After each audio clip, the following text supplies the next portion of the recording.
부러운 게 있습니다. 저는 솔직히 말해서 목사가 돈 많은 사람 부러운 적도 없습니다. 잘 사는 사람 부러운 것도 없습니다. 성공한 사람도 별로 부럽지 않습니다. 착한 자식 둔 부모님들 보면은 부럽고, 또 믿음 안에 살아가는 온 가족들 보면은 그 가족, 그 부모님들 대단히 존경스럽습니다. 정말 그렇습니다.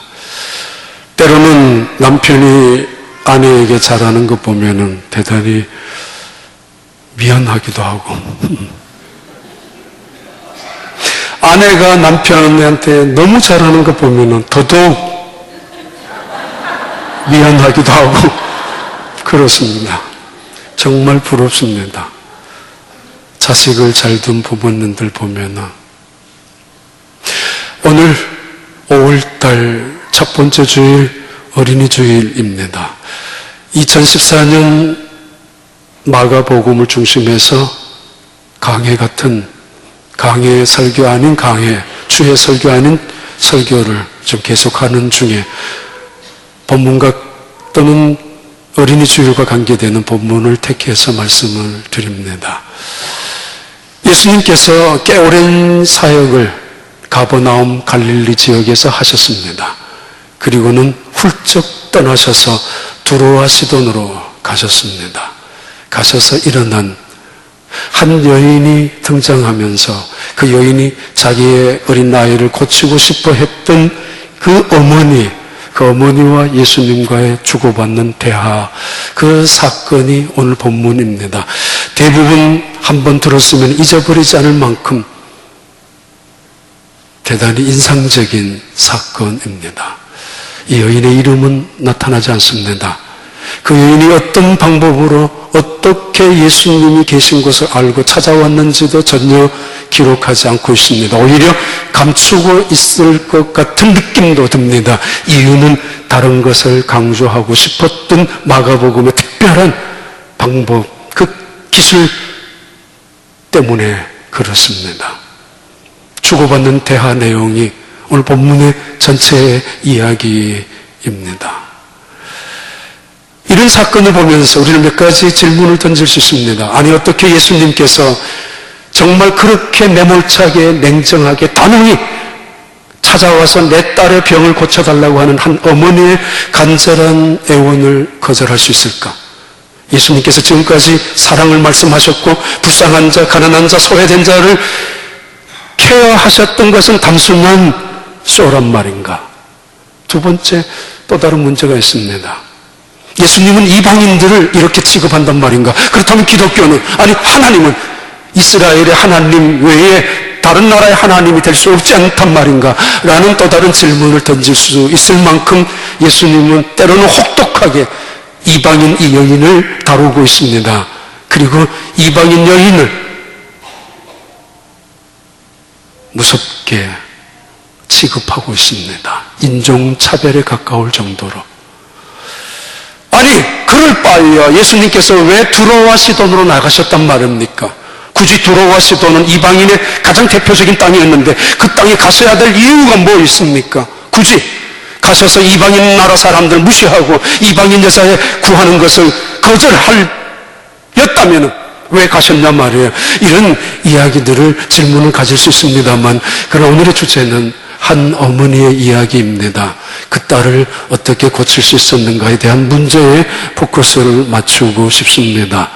예수님께서 이방인 땅에 들어가서 복음 전파가 어떻게 새롭게 전개되고 그리고 선교의 사역의 장이 새롭게 펼쳐지는가, 그 문제에 보다가 가정의 달에 자녀와 어머니, 아버지와의 관계 속에서 이 사건을 말씀을 드리려고 합니다. 어느 돈 많은 사람이 평소에 했던 이야기 기억하실 것입니다. 돈으로 안 되는 것이 없었는데 자식만큼은 돈으로도 못했다고, 내 뜻대로 못했다고. 자식 농사가 쉽지 않다는 것입니다. 가끔씩 이런 이야기도 합니다. 문제 부모 밑에 문제 자식이 있는 법이라고. 안 그래도 속타게 만드는 자식 때문에 새카맣게 타는 자식, 그 보면서 부모님의 마음은 훨씬 더 무거워집니다. 그런 말을 들을 때에는. 심지어 칼처럼 다가오는 말이 있습니다. 타락한 부모는 있어도 이 세상에 타락한 자식은 없다라는 말에 부딪히면은 부모님들은 정말 할 말이 없어집니다. 어떻게 저런 자식이 나왔는가, 그렇게 탄식하다가도 이런 말들 앞에서는 그럼 내 죄란 말인가, 내가 잘못 키웠다는 말인가 라는 그 무거운 무게의 중압감 앞에서 탄식하고 절망하게 됩니다.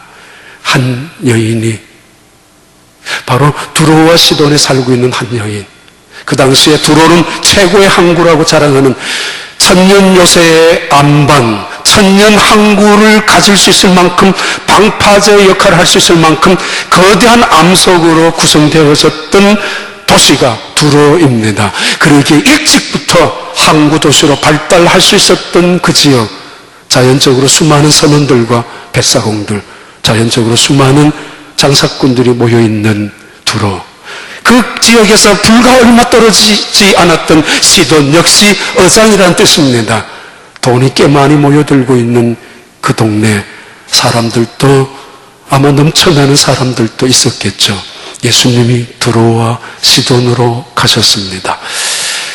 마가복음 7장 24절 25절의 말씀은 이렇게 표현하고 있습니다. 예수께서 일어나서 거기를 떠나 두로 지방으로 가서 왜 가셨는가? 한 집에 들어가 아무도 모르게 하시려 하나 숨길 수 없더라. 그분은 두로와 시돈을 향하여 가셨습니다. 가버나움 땅에서 끊임없이 그를 괴롭히는 서기관과 바리새인들의 그 말장난 같은 싸움 속에 대단히 피곤함을 느꼈던 것 같습니다. 아니, 지쳤던 것 같습니다. 갈릴리 나사렛에 살고 있는 많은 사람들 역시 이 예수님을 향하여 우호적이거나 호의적이지 않았던 것 같습니다.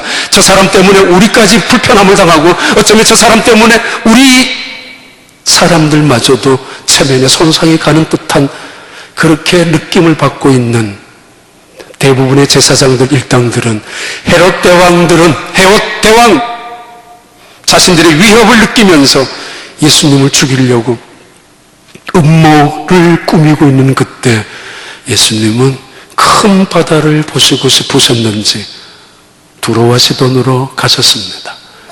한 번쯤 바다로 가고 싶지 않습니까? 마지막 바다를 보신 적이 언제입니까? 한 번쯤 나무가 울창하게 있는 숲속으로 들어가고 싶지 않습니까? 맨발로 걷고 싶지 않습니까? 죽음 직전에 있는 사람에게 묻습니다. 뭘 하고 싶냐고.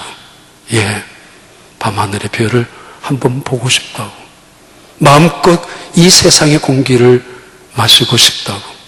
어떤 분은 맛있는 냉면 한 그릇 먹고 싶다고. 대단한 소원 아닙니다.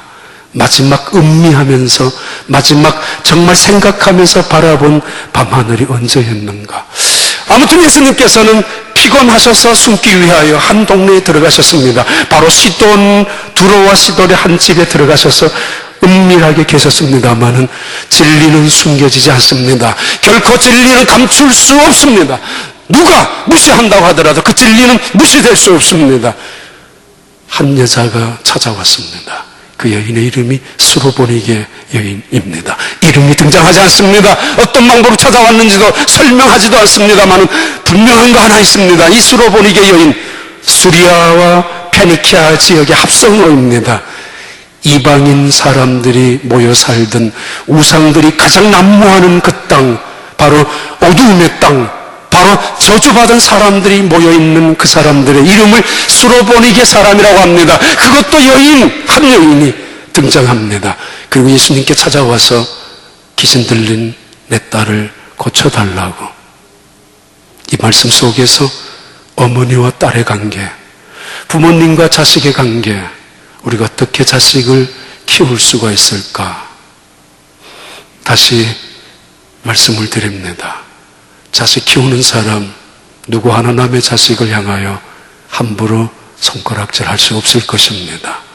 제대로 키워본 사람이라면 말입니다. 누구 하나 남의 자식에 대해서 함부로 떠들 수 없을 것입니다.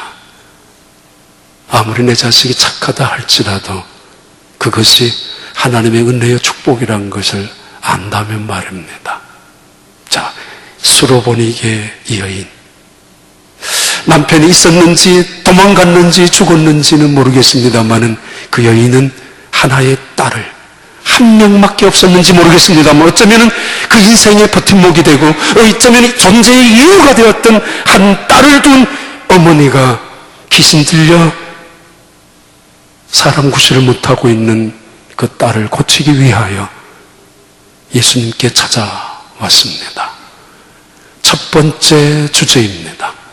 어머니의 태도, 어머니의 인내입니다. 어머니의 태도, 어머니의 인내, 어머니의 오래 참음. 예수님께서 말씀하시는 그 말씀에 끝까지 참고 기다리셨던 그 어머니, 그것이 바로 자식을 키우는 사람들, 부모님이 가져야 되는 마땅한, 아니 배워야 되는 중요한 진리가 기다림, 인내, 참음 아닙니까? 이 여인이 예수님께 찾아왔습니다. 마태복음 15장에서 그 여인을 가나안 여인이라고, 바로 저주받은 이방인 여자 중에서 최고의 우상을 섬기는 대표적인 여자 가나안 여인이라고, 그 여인이 찾아와서 내 딸을 고쳐주세요. 예수님이 침묵합니다. 이것은 완곡한 표현이죠. 거절한다는 거, 아니 무시한다는 표현일 수 있습니다. 침묵합니다. 사람들은 이때 실망합니다. 상처받습니다. 하나님의 침묵 앞에서 대부분의 사람들은 지쳐버리고 또는 포기하기 십상입니다. 기억하셔야 합니다. 하나님의 침묵은 거절이 아니라는 것 말입니다. 하나님의 침묵은 결코 외면이 아니라는 것 말입니다. 순간순간 우리는 싸움에, 순간순간 우리는 선택에, 바로 이 세상 순간순간은 매 순간 참아야 된다라는, 참아야 되는 시험의 순간이라는 거 알고 계십니까? 예수님이 침묵하십니다. 여인이 생각합니다. 뭐야? 저 사람도 나를 무시해? 뭐야? 내가 가진 것이 없다고, 배운 것이 없다고, 옷을 이렇게 입었다고, 차를 이렇게 타고 왔다고, 쟤까지 그들이 나를 무시해? 아니, 교회마저도 나를 무시해? 하나님도 나를 무시해? 누가 그런 하나님을 믿을 필요가 있겠느냐라고 흥분할 수 있을 것입니다만, 그 여인은 아랑곳하지 않습니다. 그리고는 다시 소리를 칩니다. 내 딸을 고쳐달라고. 제자들이 만류하고 저 여인이 시끄럽게 하니까, 귀찮게 하니까 돌려보내자라고 할 만큼 방해가 여전히 있음에도 누구 하나 그를 향하여 환영하고 영접하고 예수님께 인도하는 사람이 아무도 없다 할지라도 그 여인은 낙심하지 않았습니다. 심지어 예수님 말씀합니다. 자녀들이 먹는 떡을 개들에게 던지는 것이 마땅치 않다고. 자녀들이 먼저 배불러 먹어야 될 그 상위 위에 그것이 먼저이지 어떻게 상 아래에 있는 개들에게 던져줄 수 있는가라고. 모멸에 가까운, 모욕에 가까운, 아니 치욕에 가까울 정도로 몸서리치는 경멸에 가득한 인종차별이고, 그리고 이거는 인격 모욕 말살적인 표현입니다. 이 순간에 참았던 분노가 터뜨려집니다. 참았던 응어리가 깨트려집니다. 아니 뭐야? 그럴 수 있습니다. 그럼 내가 개란 말이야?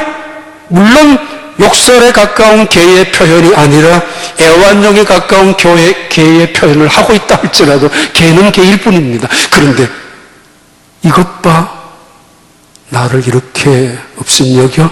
짓밟아? 내 딸을 고치기 위하여 찾아왔든 말든 상관없이 내 인격에, 자존심에 상처를 받고 있는 이 순간에 분노하지 않고 일어서지 아니하고 등을 돌리지 아니할 사람이 몇 사람이나 될 수 있습니까? 그러나 우리는 자식을 키우면서 배워야 되는 것이 바로 인내 아닙니까? 기다리는 거 아닙니까? 옳습니다. 맞습니다. 대꾸합니다. 대답합니다. 맞아요. 나는 그런 말을 들어도 괜찮습니다. 옳습니다. 나는 그런 대접을 받아도 괜찮습니다. 니까지 것들이 뭔데 그런 말을 해? 당신이 뭔데 나를 이렇게 대접하느냐고. 아니라 나는 그런 말을 들어도 싸다라고. 나는 그렇게 살아왔으니까 나는 그렇게 대접을 받아도 할 말이 없다라고. 내 인생을 돌이켜보면 그럴 수밖에 없는 인생이었다고. 당신의 말씀이 옳습니다. 맞습니다라고 분노하지 않습니다.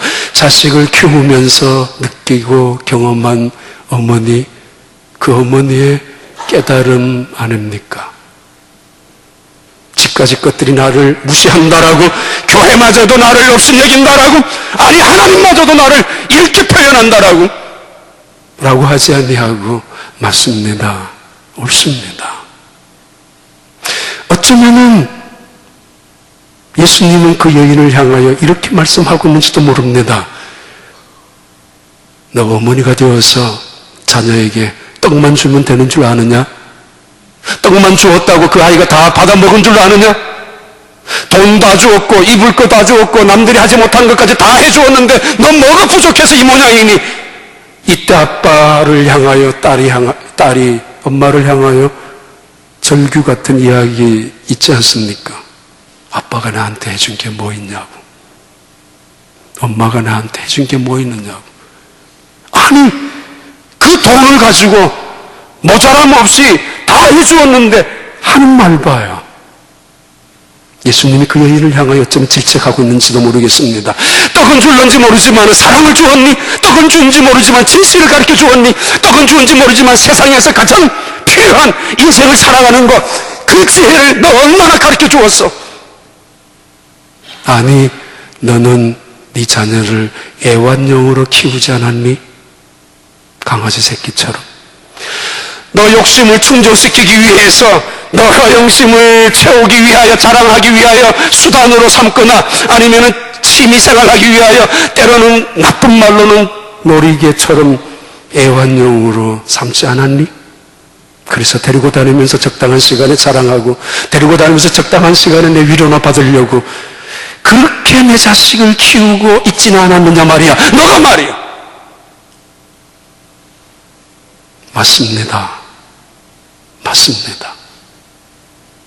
때로는 내 욕심을 충족시키기 위하여 나도 모르게 불쑥 튀어나온 말 한마디가 그 아이의 가슴속에 상처가 된 적이 있었고, 때로는 내 뜻대로 되지 않았을 때 내 감정이 못 이겨서 쏟아냈던 말들이 그 아이의 가슴속에 무서운 바위 같은, 아니 무거운 칼 같은 것이 되어서 그의 인생을 불행하게 만드는 씨앗으로 만들 수 있었던 것도 모른 채로, 때로는 선한 길로 인도하는 것 같았지만 악한 길로, 때로는 인간을 만들기를 원했지만 그러나 세속적인 가치가 휩쓸려 있었던 그 자식, 어느 날 그 자식이 가출하기 시작합니다.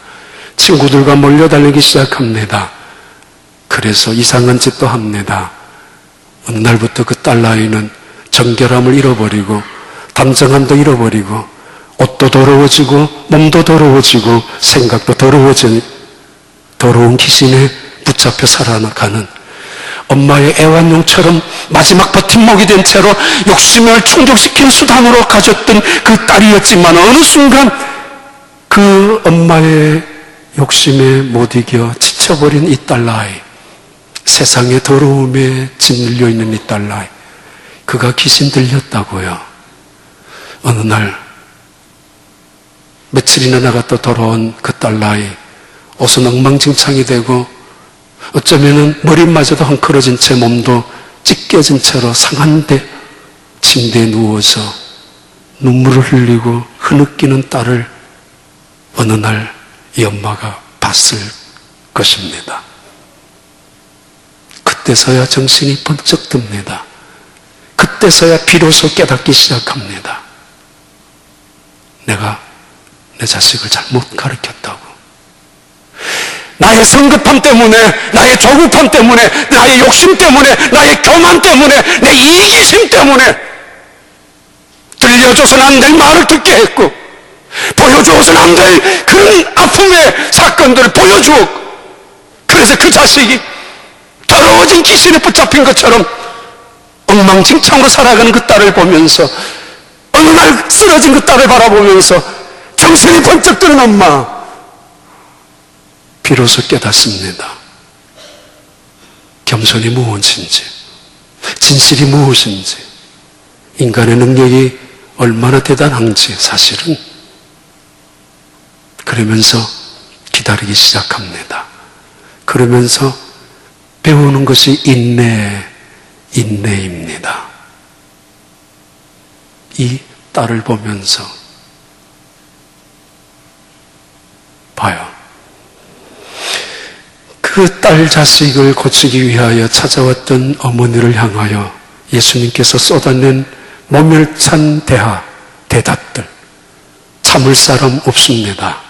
견딜 사람 없습니다. 아무리 내 자식의 문제 할지라도 이런 말을 들어가면서 이런 모욕을 당하면서 이런 대접을 받으면서까지 내가 이 땅에 이 사람 앞에 머물러 있어야 될 이유는 없습니다. 근데 그분은 인내합니다. 인내, 그 속에 지혜가 있습니다. 지혜가 없는 인내는 그냥 무기력, 무능력일 뿐입니다. 이 인내, 그 인내 속에 참으로 깨닫고 살아가는 그 딸을 통하여 배운 바가 있는 바로 겸손함이 함께 있는 인내. 겸손이 없는 인내는 단순히 보복 증오심만 무서운 독을 튀어나가는 인내일 뿐이기 때문입니다. 이 어머니 기다립니다. 예수님의 발 아래 엎드려서 끝까지 참고 있습니다. 정의를 위하여 참지 못하겠다고요? 불의를 향하여 결코 견딜 수 없다라고요? 하나님의 사랑이라는 이름 때문에, 명분 때문에 결코 견딜 수 없다라고요? 아직 내 자식의 아픔을 통하여 인내를 배우지 못하고 있을 수도 있습니다. 어느 날 몸부림치는 딸, 기신에 얽매여서 자기 자신도 어쩔 수 없이 고통스러워하는 그 딸을 바라보면서 함께 아파합니다. 함께 눈물을 흘립니다. 함께 괴로워합니다. 함께 몸부림을 칩니다. 이것에서 벗어나고 싶어서. 그러던 날 예수님께 찾아왔습니다. 뭘 못 참겠습니까? 뭘 못 견디겠습니까? 내가 이런 수모를 당할 수 없다라고 벌떡 일어나는 사람들, 아직 자식을 키우지 못했을 것입니다. 제대로. 조그마한 일에도 참지 못하는 사람들, 작은 말 한마디에도 분노를 사귀지 못하는 사람들, 아직 내 자식이 흘리는 눈물 앞에서 함께 울어보지 못한 사람일 수도 있을 것입니다. 이 여인 봐요. 오래 참은 봐요. 견디는 것 봐요. 단순한 견딘만은 아닐 것입니다. 또 하나의 이 어머니는 희망을 붙잡고 있습니다. 그것이 26절부터 나오는 말씀 속에 표현되는데, 그 여자는 헬라인이요 수로보니게 족속이라 자기 딸에게서 귀신 쫓아내 주시기를 간구하거늘 27절 예수께서 이르시되 자녀로 먼저 배불리 먹게 할지니 자녀의 떡을 취하여 개들에게 던짐이 마땅치 아니하니라. 여기에서 어머니는 희망을 붙잡고 있습니다. 지금 한국에 여전히 세월로 그 인양을 못해서 구조를 기다리고 있는 어머니, 아버지들, 눈으로 봐야 죽었구나라고 확인할 수밖에 없지만은 혹시나 다른 곳에서 혹시 그 안에서도 살아있을 수 있지 않겠느냐라는 쓸날 같은 희망을 부모님이라면은 누구나 갖고 있을 것입니다. 이 여인에게 예수님께서 대답하십니다. 냉엄하게, 준엄하게 거절하셨습니다. 자녀로 먼저 배불리 먹게 해야 되는 것이 옳지 않느냐? 자녀에 있는 떡을 상 아래에 있는 개들에게 던져주는 것이 옳지 않다라고 분명한 어조로 거절을 표현하셨습니다.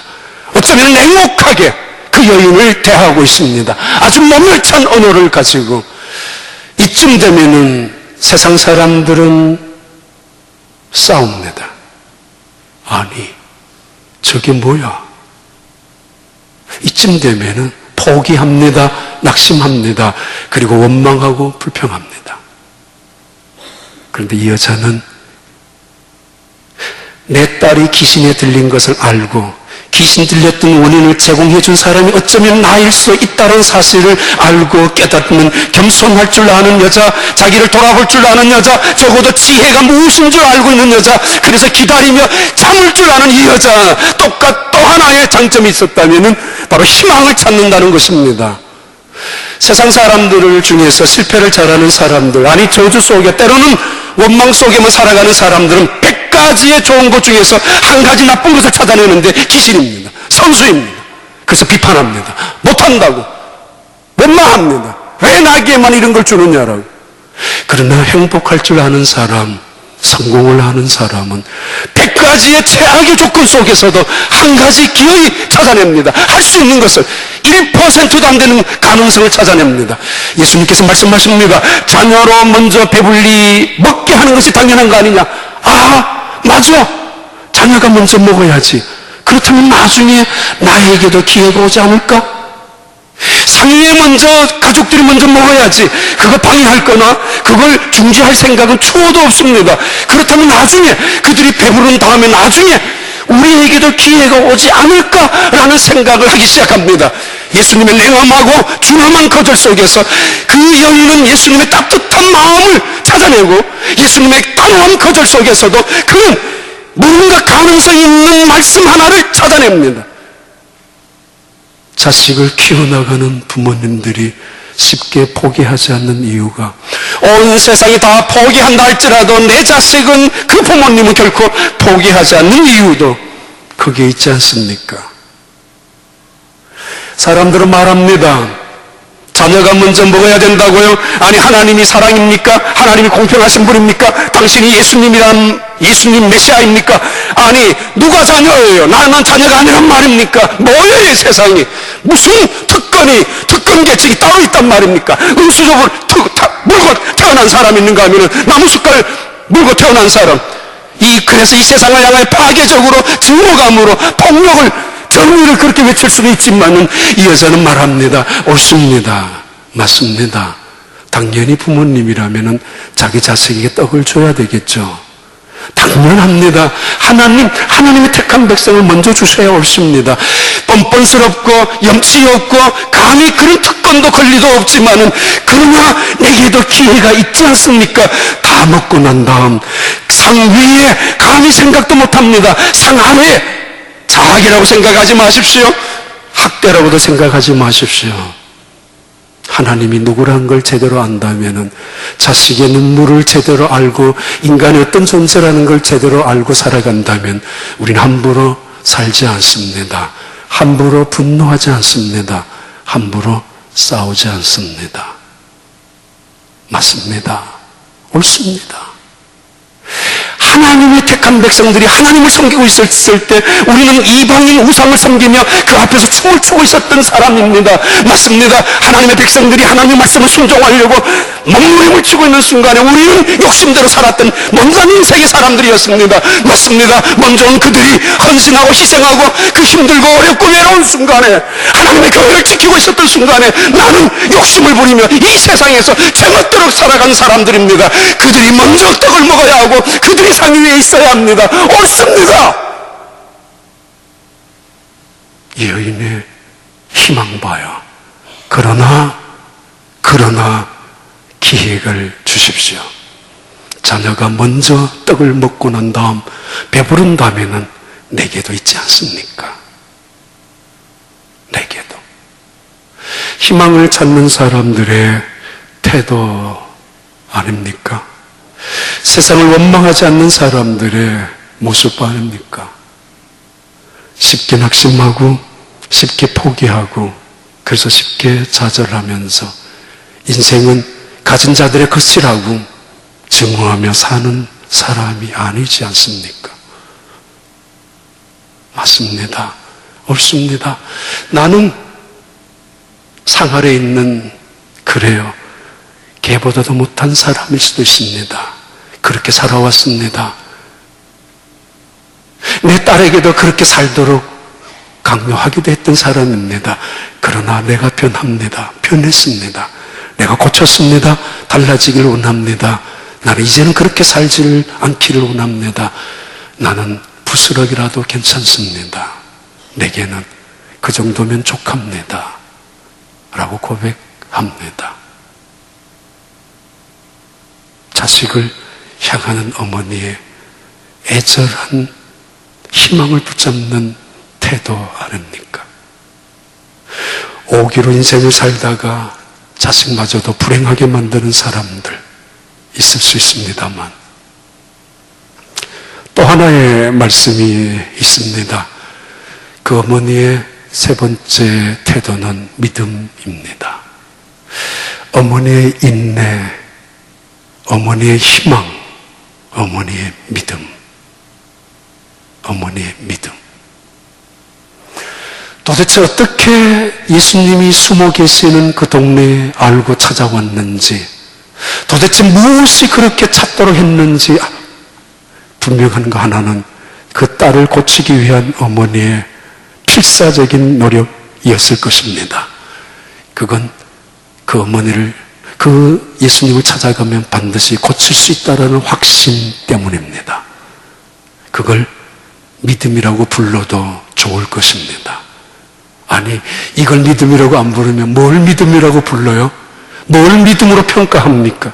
이거 믿음이 아니라면, 마가복음의 대표적인 단어 중에 하나인 그 여인이 예수님 앞에 오자마자 발나래에 무릎을 꿇고 즉시 엎드렸다라고, 간절한, 애절한, 그리고 겸손한 그 여인의 태도이고, 동시에 그 예수님을 향하는 존경과 존중심의 발로 아닙니까? 그 딸의 문제를 해결하기 위하여 무당 앞에서 구설해 본 적도 있었을 것이고, 이방인 우상들 앞에서 제사상을 차려놓고 부적을 붙이기도 했었을 것이고, 용하다는 사람들 다 찾아다니면서 치료, 처방도 받았을 것입니다만은, 그러나 그것은 무효였습니다. 이제는 예수님, 그분만이 내 딸을 고칠 수 있다는 사실을 이제는 의심하지 않았습니다. 그 여인이 발날에, 예수님의 발날에 엎드렸습니다. 그리고는 말합니다. 주여, 옳습니다. 큐리오스. 마가복음에 지금까지 7장까지 단 한 번도 나타나지 않았던 큐리오스, 주입니다. 하나님의 아들 단어를 이방인 이 여자가 고백합니다. 제자들도 한 번도 사용한 적이 없는 그 단어를 예수님 앞에 이 여인이 고백합니다. 임기응변식으로, 순발력으로 그냥 주님 이렇게 물에 빠진 사람이 지푸라기라도 잡는 식으로 좋은 단어 한 번 내뱉는 이야기가 아닙니다. 아니면은 그냥 센스 있는, 재치 있는 어떤 지혜로운 자가 한 번 내뱉는 이야기의 상투적인 용어의 큐리어스가 아닙니다.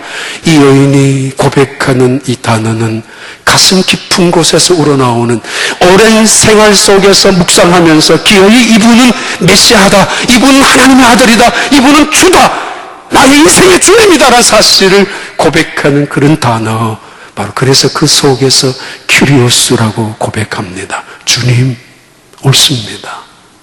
당신의 말이 옳습니다. 난 그런 취급을 당해도 옳습니다. 난 그렇게 살아온 사람입니다. 그러면서 상아래 개들도, 상아래 있는 개들도 주인이 던져주는, 아니면 자녀들이 먹던 떡 조각 부스러기를 먹지 않습니까? 그렇게 그거라도 좋습니다. 그 여인은 딸을 키우면서, 딸의 아픔을 보면서, 딸의 질병을 통해서 믿음을 얻었습니다. 믿음의 문을 열었습니다. 세상 문 다 닫히고 주님께 나아가는 문을 열었습니다. 그의 악조건, 불리한 환경, 가장 슬픈 인생을 살아가는 한 여인입니다만, 그것 때문에 저주로 끝나는 인생이 아니라 예수님께 나아가는 통로로 그 여인은 살았습니다. 그 순간의 발판으로 삼았습니다. 자녀의 떡을 상아리 있는 개들에게 주는 것이 마땅하지 아니하다. 이 자식을 키우는 어머니, 그런 딸의 아픔의 눈물을 보면서 함께 고통을 당하는 그 어머니, 살아가면서 이런 말 저런 말 듣습니다. 호락호락 넘어가지 않습니다. 이런 일 저런 일 당합니다. 쉽게 좌절하거나 낙심하거나 변명하지 않습니다. 내가 쓰러지면은, 내가 넘어지면은, 내가 마음이 흔들리면은, 내가 죽는다면은 내 자식은 누가 안냐 말이야. 더 이상 이 사람 저 사람의 빈정거리는 이 사람 저 사람의 따가운 시선 따위에 넘어지거나 쓰러질 턱이 없습니다. 호락호락한 그런 말들 앞에서 넘어가지 않습니다. 뭐라고 한들 상관없습니다. 배짱이 강해진 게 아니라 믿음이 제대로 세워진 어머니입니다. 예수님께서 그 여인을 개처럼 비유하고 있는 말씀이지만은 그 용어가 옳아서 사용하는 것은 절대 아닙니다. 주변 사람들에게 보이고 있죠. 누가 이스라엘이냐, 누가 이방인이냐, 누가 더러운 사람이냐, 누가 택한 사람이냐, 누가 하나님의 은혜를 받는 사람이냐, 누가 진정한 하나님의 은혜에서 멀어진 사람들이냐, 누구냐 말이에요. 봐라, 이스라엘 백성들이 자기의 선민됨을 강조하고 깨끗함을 강조하고 바로 앞절에 나오는 이야기 사건입니다. 현재의 위치는 대단히 중요한 시사하는 그 본문의 위치가 대단히 중요한 위치에 놓여져 있습니다. 그리고 제자들에게 말씀합니다. 그리고 그 여인에게도 말씀합니다. 그 여인의 믿음을 보고 싶어서 어느 때까지 참을 수 있는지, 과연 이 여인이 갖고 있는 믿음이 얼마나 훌륭한 믿음인지 예수님도 알고 싶었습니다. 보고 싶었습니다. 그리고 주변 사람들에게, 믿음 있다고 떠드는 그들에게, 선민이라고 쓰자는 그들을 향하여 예수님께서는 그들에게 보여주고 싶었습니다. 믿음이 뭔 줄 알아? 믿음의 사람이란 어떤 말을 해야 되는 줄 알아? 진정으로 더러운 것은 그 입속으로 들어가는 음식이 아니라 그 마음속에서 나오는 말이야. 가장 아름답고 가장 고상한, 가장 거룩한 말을 하는 사람이 누군 줄 아느냐로. 너희들이 저주하고 너희들이 저주받았다고 말하는 이 사람을 봐라. 이 사람의 입에서 나오는 말을 봐라. 봐라. 믿음이 뭔 줄 아느냐로. 봐라. 무릎을 꿇고, 아니 예수님의 발날에 엎드려서 고개조차 못 들면서 예수님을 향하여 말씀하는 이 여인의 말씀 봐요. 주님, curious, you are right. 맞습니다. 당신이 옳습니다. 난 그런 취급을 받아도 할 말이 없습니다. 주님, 맞습니다. 당신이 말한 모든 그대로 난 그렇게 살아온 사람이었습니다. 그러나 나는 주님의 긍휼을 원합니다. 나는 주님의 자비를 원합니다. 그건 바라지도 않습니다. 부스러기라도 원합니다. 부스러기 하나라도 나는 족할 수 있습니다. 내가 무슨 염치로, 내가 무슨 권리로, 내가 떡을 달라고, 내가 무슨 특권으로 상 위에 올라가서 주님과 함께 먹을 수가 있겠습니까? 나는 괜찮습니다. 라고 말하고 있는 그 여인, 예수님은 최고의 높은 식탁에 올려놓고 있고 최고로 좋은 것으로 그에게 줄 마음을 갖고 계십니다. 봐라. 준비되어진 이 여인의 믿음을 봐라. 가장 좋은 것으로 내가 줄 수 있는 그것을 만들어 놓고 있는 이 여인을 보라고. 돌아가라. 그 즉시 그 집에 있었던 딸 기신은, 그 딸을 결박했었던 기신은 떠나가고 맙니다. 예수님, 그분은 그런 능력, 건세, 치유자이십니다. 예수님께 나와서 기도하는 시간, 예수님께 찾아와서 내 자식들을 맡기는 그 시간이 낭비라고 생각하지 마십시오. 이 여인은 그 딸 때문에 함부로 살지 않습니다. 아무렇게나 말하며 떠들고 살지 않습니다. 내 딸을 바라보면서 얼마나 인간이 연약한 존재인지, 내 딸을 바라보면서 인간이 얼마나 무기력한 존재인지를 깨달았던 그 여인은 인생을 제멋대로 살지 않습니다. 결코 교만하지 않습니다. 주님 앞에 무릎을 꿇고 있습니다. 돈밖에 모르는 집에서 어떻게 하나님을 알 수가 있겠습니까? 죽어라 머리가 터지도록 싸우는 그 집안에서 그 자식이 하나님의 은혜를 어떻게 체험하면서 인생은 하나님을 믿고 살아가는 거야 라고 깨닫고 살아갈 수가 있겠습니까? 주일이면 어김없이 세상을 향해 나가는 사람들, 그들을 보면서 네 인생의 주인은 하나님이야 가르칠 수가 있겠습니까? 이 여인 옳습니다. 옳습니다. 나는 부스러기라도 좋습니다. 내 딸을 위하여. 그런데 그 부스러기가 최고의 축복이라는 거 아십니까? 기도하겠습니다. 하나님 아버지, 때로는 떡을 먹으면서도 불평해했었고 원망했었던 저희들입니다. 아니, 떡을 주면서도 내 자식들에게 아무것도 주지 못한 채 안타까울 때도 있었던 저희들입니다. 불쌍히 여겨주셔서 우리 자신의 모습을 바라보게 하여 주시고 부스러기라도 얻어먹을 수 있는 그 은혜를 사모하며 나아갈 수 있는 부모님들의 태도가 되게 하시고, 우리 자식들 그런 믿음으로 주님 앞에 나와왔을 때 우리 자식들을 향하여 묶여있던 모든 더러운 귀신들이 떠나가게 되는 은혜와 축복과 기적을 경험하게 하여 주옵소서. 예수님 이름으로 기도하옵나이다.